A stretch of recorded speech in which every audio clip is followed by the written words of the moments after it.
देवता की शक्ति का कोई पार नहीं पा सकता। जल्दी बाकी के बक्से भी खोलो।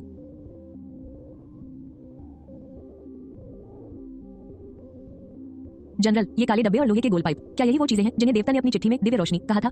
और वो प्रलयनकारी शंख, याद रखना उन शंखों को बजाने से पहले कानों में रुई ठूसना बहुत जरूरी है, वरना कानों से खून बहने लगेगा और इंसान हमेशा के लिए बहरा हो जाएगा। झाउली, फौरन सभी सैनिकों से कहो कि अपने कानों में कपड़े ठूस ले और इन दिव्य रोशनियों और शंखों को महल की दीवार पर ले जाओ। इन्हें छिपा कर रखना। आज रात हम उन्हें ऐसा मजा चखाएंगे कि वो अपनी जान की भीख मांगेंगे। जी जनरल। महाराज, जासूसों ने खबर दी है कि सूर्यास्त नगरी में कोई हलचल नहीं हो रही है। महल की दीवारों पर एक दिया तक नहीं जल रहा। चुयान, वो औरत और उसकी बची खुची सेना पिछले 3 दिनों से पानी की एक बूंद के लिए तरस रहे हैं। मुझे तो लगता है वो अब तक प्यास से ही तड़प तड़प कर मर चुके होंगे। हम फिर भी घमंड तो देखो उनका। मरना मंजूर है लेकिन हार नहीं मानी। मेरी सेना को हुक्म दो, पूरी ताकत से हमला कर दो, धावा बोल दो।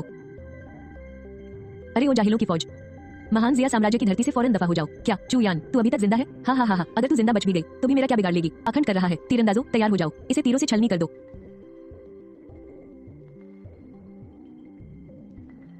दिव्य दीप प्रकट हो, देव शंख गूंजे। यह है देवताओं का प्रकोप। घबराओ मत, कोई भागेगा नहीं, पीछे मत हटो। आ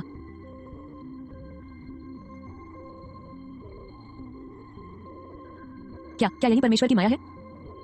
बिना लड़े ही दुश्मन को घुटनों पर ला दिया। हमारा एक भी सैनिक घायल नहीं हुआ। 50,000 की सेना को खदेड़ दिया। परमेश्वर की शक्ति अपार है। महान जिया साम्राज्य अमर रहे। परमेश्वर की शक्ति अपार है। परमेश्वर का दिव्य प्रताप, साक्षात देवताओं का क्रोध बरस रहा है। सूर्यास्त घाटी की घेराबंदी टूट गई है। 3,000 जवानों में से एक को भी खरोंच तक नहीं आई। मैं चुयान अपनी पूरी सेना के साथ परमेश्वर को नया जीवन देने के लिए दंडवत प्रणाम करती हूँ। भेंट के लिए हमारे पास केवल जंगली जिनसिंग और जड़ी बूटियां ही हैं। कल हम परमेश्वर की सेवा में इन्हें अर्पित करेंगे। हाँ हाँ हाँ, इन पुराने जमाने के लोगों को बेवकूफ बनाना कितना आसान है। बस एक टॉर्च और लाउडस्पीकर का कमाल और 50,000 लोगों की पेंट गीली हो गई। जंगली जिनसिंग, 100% शुद्ध प्राकृतिक जड़ी बूटियां, ये तो वो कीमती चीजें हैं जिनकी बाजार में मुंहमांगी कीमत मिलती है। पहला कदम, शहर को बचाने का मिशन तो पूरा हो गया। बारी है दूसरी दुनिया में खेती और व्यापार का खेल खेलने की। हमारा धंधा तो बस अभी शुरू हुआ है। दुश्मनों को भगाना तो सिर्फ पहला कदम था। अगर इस संकट के समय में टिके रहना है तो हमें अपनी दीवारें मजबूत करनी होंगी और अनाज का भंडार भरना होगा। हे भगवान, इसकी चमक और इसका आकार, ये पक्का कई 100 साल पुराना होगा। ये सर, आपको क्या दिखाऊं? मुझे तुम्हारे मालिक से मिलना है। मेरे पास एक बहुत बड़ा सौदा है। मेरा नाम सुन है, इस वानबाउ स्टोर का मालिक। मैंने तुम्हें यहाँ पहले कभी नहीं देखा। दोस्त, तुम कह रहे थे कि तुम्हारे पास कोई बड़ा सौदा है। सुन जी, जरा इस पर नजर डालिए। ये इसकी जड़ें और ये गहरी लकीरें, ये तो चमत्कार है, बिल्कुल दोषरहित और उत्तम। दोस्त, ये लाल जिनसिंग कम से कम 500 साल पुराना है। तुमने इसे कौन से घने जंगल से खोदकर निकाला है? तुम्हें ये जानने की कोई जरूरत नहीं है कि ये कहाँ से आया।